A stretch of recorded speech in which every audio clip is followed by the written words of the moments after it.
هل ينظرون الا ان ياتيهم الله في ظلل من الغمام والملائکۃ وقضی الامر. یہ کیا ہے کہ یہ ہمیشہ انبیاء سے تقاضا ہوتا رہا کہ تم کیوں آئے؟ کوئی اللہ تعالیٰ کو فرشتہ بھیج دیتا اگر اس نے کوئی رہنمائی کرنی تھی تو تم تو ہمارے جیسے انسان ہو، تم اللہ کے نبی کیسے ہو سکتے ہو، رسول کیسے ہو سکتے ہو؟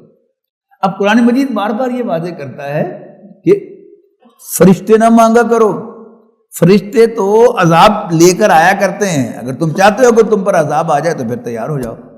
هل ينظرون الا ان ياتيهم الله في ظلل من الغمام والملائکۃ. کیا یہ منتظر ہیں، انتظار کر رہے ہیں کہ سائبانوں میں یعنی ابر کے سائبانوں میں سے اللہ تعالیٰ ان کے پاس آئے اور فرشتے آئیں، وقضی الامر، اور فیصلہ چکا دیا جائے، وَإِلَى اللَّهِ تُرْجَعُ الْأُمُورُ، اور سب کے سب معاملات اللہ تعالیٰ ہی کی طرف لوٹنے والے ہیں. فائنل ریفری جو فیصلہ کرے گا ان کے مابین وہ کیا ہے؟ وہ اللہ تعالیٰ ہی کی ذات برکات ہے.